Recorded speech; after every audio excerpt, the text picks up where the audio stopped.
कन्या लगन वाले जातकों के लिए हम राहु और शुक्र कंजक्शन को लगातार डिस्कस कर रहे हैं। इस वीडियो में आपके 10th हाउस के लिए अब विचार करेंगे। 10th हाउस की बात करें तो यहाँ राहु उच्च की स्थिति में होंगे, जबकि शुक्र अपने मित्र बुध के घर में स्थित होंगे। तो अब बुध आपके लग्नेश भी हैं, इसलिए यहाँ इनकी प्लेसमेंट वैसे भी बहुत ज़्यादा मैटर करेगी आपके लिए।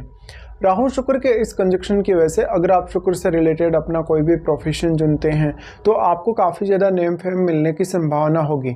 यहाँ पे आपका जो हो सकता है सेटलमेंट कभी कभी विदेश में होने की संभावना पूरी होगी। ऐसे में आपको ज़्यादातर धन, लग्जरी और ऐशो आराम का जो आनंद मिलेगा विदेश में ही मिलेगा। तो आपका हो सकता है फैमिली से जो डिटैचमेंट है वो रहे, या फैमिली के साथ आपकी अंडरस्टैंडिंग प्रॉपर ना रहे, या इवन माता जी के साथ भी आपको कुछ इश्यूज रहें। यहाँ पे अब अगर देखा जाएगा तो राहु और शुक्र के इस कंजक्शन की वजह से अक्सर शुरुआत में आपके करियर में काफ़ी ज़्यादा अप्स एंड डाउन्स हो सकते हैं, और करियर में जो कुछ आप अचीव करना चाहते हैं उसमें लेकिन राहु का बहुत ही इंपॉर्टेंट रोल रहेगा। अगर मान लो आपके चार्ट में बुध भी बहुत अच्छी स्थिति में बैठे हैं तो ये निश्चित है कि आप करियर में जो कुछ पाना चाहेंगे वो सब अचीव करेंगे। आपका डायरेक्टली इनडायरेक्टली या तो विदेश से कनेक्शन रहेगा, या तो आप विदेश में पूर्णतया सेटल्ड रहेंगे। इसमें लेकिन महादशा पर विचार अवश्य करिएगा। ज़्यादातर केस में जब भी राहु इस तरीके की प्लेसमेंट पे होते हैं तो फॉरेन सेटलमेंट की संभावना हमेशा रहती ही है। तो आपका जो इंडिविजुअल चार्ट है उसमें कुछ अन्य ग्रहों की जो प्लेसमेंट है वो डिफरेंट हो सकती है, और आपकी दशाएं भी डिफरेंट हो सकती है। तो उस हिसाब से आपको विचार कर लेना चाहिए। यहाँ पे अब राहु और शुक्र दोनों आपस में कितने ज़्यादा क्लोज हैं, जितने ज़्यादा ये क्लोज होंगे उतनी ज़्यादा आपकी एक्सपेक्टेशंस बढ़ेंगी अपने फ्यूचर को लेके और अपनी बहुत ज़्यादा ऐशो आराम वाली लाइफ को लेके। इसके साथ ही मान लो अगर शुक्र यहाँ पे वक्री होकर बैठे हैं राहु के साथ, तो राहु का प्रभाव और भी ज़्यादा स्ट्रांगली बढ़ेगा शुक्र पर। लेकिन शुक्र के वक्री होने के केस में शुक्र का जो प्रभाव है वो पूर्ण रूप से सामने नहीं आने की वजह से ऐसा हो सकता है कि आपको पूर्ण रूप से जो शुभ प्रभाव मिलना चाहिए या जो रिजल्ट्स आपको मिलने चाहिए वो ना मिले, या उनमें कुछ ना कुछ कमी रहे, तो फिर आपकी एक्सपेक्टेशंस भी उसी वे में पूरी होंगी। राहु का अगर दृष्टि संबंध के हिसाब से भी देखा जाए तो राहु सबसे पहले आपके यहाँ 2nd हाउस पर अपना प्रभाव डालते हैं। ऐसा राहु वेल्थ क्रिएट करने के लिए बहुत ही ज़्यादा अच्छा माना जाएगा, लेकिन यहाँ पर आपकी वेल्थ को लेकर उतना ही ज़्यादा रिस्क भी है, क्योंकि राहु ऑब्सेशन लाता है। ऑब्सेशन की वजह से कभी कभी आप कुछ ऐसे ब्लाइंड फैसले ले सकते हैं जो आपकी वेल्थ के लिए या आपके ओवरऑल जो फाइनेंशियल स्टेटस है उसके लिए घातक हो सकते हैं। यहाँ पे अब आपके चार्ट में 2nd हाउस में बैठे हुए ग्रह को देखिएगा।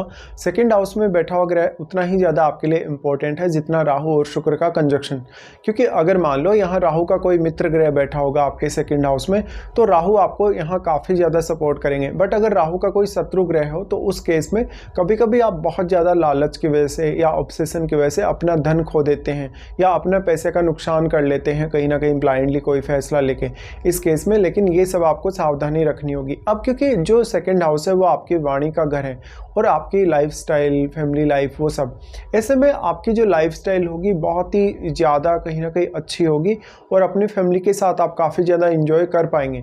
बट ऐसा हो सकता है कभी कभी आप अपने प्रोफेशनल लाइफ में बिजी रहने की वजह से अपने घरेलू कार्यों को थोड़ा कम समय दे पाएँ, लेकिन कहीं ना कहीं आप एक समय बाद अपनी फैमिली के साथ बहुत ज़्यादा भोग विलास या लग्जरी चीज़ों का आनंद लेंगे।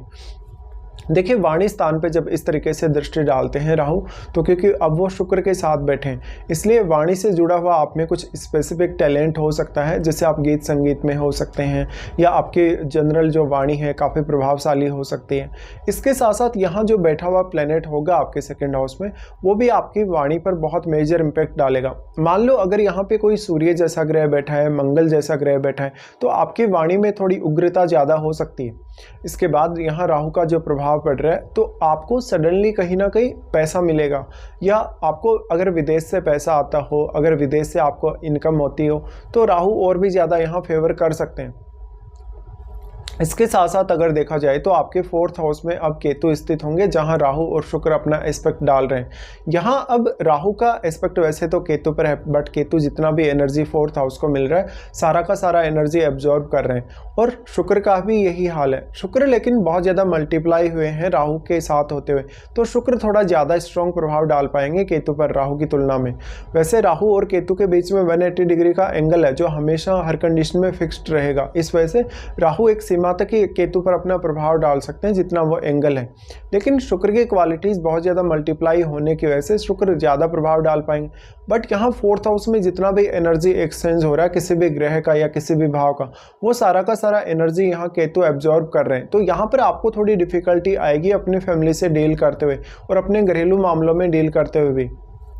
अब आपका शुक्र जितना ज़्यादा राहु के क्लोज होगा उतना ही ज़्यादा आपको ये मैरिज वगैरह के लिए भी विचार करना रहेगा। तो ऐसे केस में पुरुषों के लिए थोड़ी सी रिस्क बढ़ जाती है कभी कभी, या आप जिस प्रोफेशन में होते हैं उसी प्रोफेशन में आपका पार्टनर भी कभी कभी आपको मिलता है, तो इस केस में लव मैरिज होने या अपनी पसंद से मैरिज होने के चांसेस बढ़ जाते हैं। लेकिन ये हर चार्ट में संभव नहीं होगा, आपको अपना इंडिविजुअल चार्ट अलग अलग तरीके से देखना होगा, क्योंकि सबका आपका जो चार्ट होगा इंडिविजुअल वो अलग ही होगा। यहाँ पे अब जो केतु के साथ प्लैनेट बैठा है आपके 4th हाउस में, उस प्लैनेट को देखिएगा। वो प्लैनेट आपके चार्ट में जिन भावों का स्वामी है उन भावों को लेके आप काफ़ी ज़्यादा कन्फ्यूजन में रह सकते हैं। उन भावों के लिए प्लानिंग करने, उन भावों से संबंधित निर्णय लेने या कुछ भी सोचने या विचार करने को लेकर आपको काफ़ी डिफिकल्टी होगी, क्योंकि केतु एक ब्लाइंड प्लैनेट है और साथ वाले ग्रह की एनर्जी ये एब्जॉर्ब कर रहे हैं। लेकिन आपका जो राहु और शुक्र के साथ कोई भी प्लैनेट अगर बैठा है तो उस केस में अगर वो प्लैनेट राहु या शुक्र के साथ मित्रवत है तब आपको सबसे ज़्यादा फायदा मिलेगा। इसके अलावा यहाँ पर अगर जो भी प्लैनेट है वो किस प्रकार का प्लैनेट है, किस प्रकार का कारकत्व है वो लिए हुए, और आपके उन भावों पर फोकस करिए जो उस ग्रह से जुड़े हैं या जो ग्रह है वो उन भावों का कहीं ना कहीं प्रतिनिधित्व कर रहे हैं। तो फिर उन भावों से रिलेटेड आप अपना टैलेंट भी अपने करियर के लिए इस्तेमाल कर सकते हैं। उसके बाद राहु यहाँ प्रभाव डालते हैं आपके 6th हाउस पे। देखिए 6th हाउस पे जब इस तरीके से राहु प्रभाव डालेंगे तो ये और भी ज़्यादा इंटरेस्टिंग हो जाता है, क्योंकि 6th हाउस आपकी लाइफ में स्ट्रगल को बताता है, आपकी लोन वगैरह की कंडीशंस को बताता है, दूसरों के साथ आपका फाइट झगड़ा या कोई भी प्रकार का ऐसा मैटर जहाँ पर आपने वाद विवाद किया हो। इसके साथ साथ लाइफ में कितना ज़्यादा कंपटीशन की कैपेसिटी आप में है झेलने की, तो राहु यहाँ ये सब आपको प्रदान करता है। साथ साथ में राहु आपको काफ़ी जुझारू बनाता है, वो डेली लाइफ के साथ साथ आपके कैरियर में आपको बहुत कुछ स्पेसिफिक प्रदान करता है। तो राहु यहाँ आपको काफ़ी ज़्यादा मदद करेंगे कैरियर में आगे बढ़ने के लिए। इसके साथ साथ आपका जो एफर्ट होगा, आपका खुद का जो टैलेंट होगा वो भी आपके लिए उतना ही ज़्यादा मैटर करेगा। अब इसमें आपकी महादशा का बहुत ही इंपॉर्टेंट रोल होगा। मान लो अगर आपको राहु या शुक्र की महादशा होगी तो ये सारे के सारे रिजल्ट्स आपके सामने बहुत ज़्यादा स्ट्रांगली आएंगे। बट अगर किसी अन्य ग्रह की दशा है तो उस दशा का जो प्रभाव है वो आपको देखना चाहिए, और वो दशा आपको कौन से एज पीरियड में आ रही है। अगर मान लो राहु या केतु से किसी भी ग्रह का संबंध है और अगर आपको उसकी दशा हो तो भी आपको राहु और शुक्र के प्रभाव देखने को मिल सकते हैं। इसके साथ ही अब ये बहुत इंपॉर्टेंट होगा कि जो आपकी महादशा है जो कौन से एज पीरियड में आपको आ रही है। अगर वो एज पीरियड में आप बहुत कुछ करने में सक्षम हुए, जैसे कि इवन 25 की एज के बाद या 30 की एज के बाद, तो आप वो सब हासिल कर सकते हैं जो वास्तव में राहु यहाँ आपको जिसके लिए ऑब्सेस्ड कर रहे हैं। तो इस हिसाब से आपको विचार करना होगा।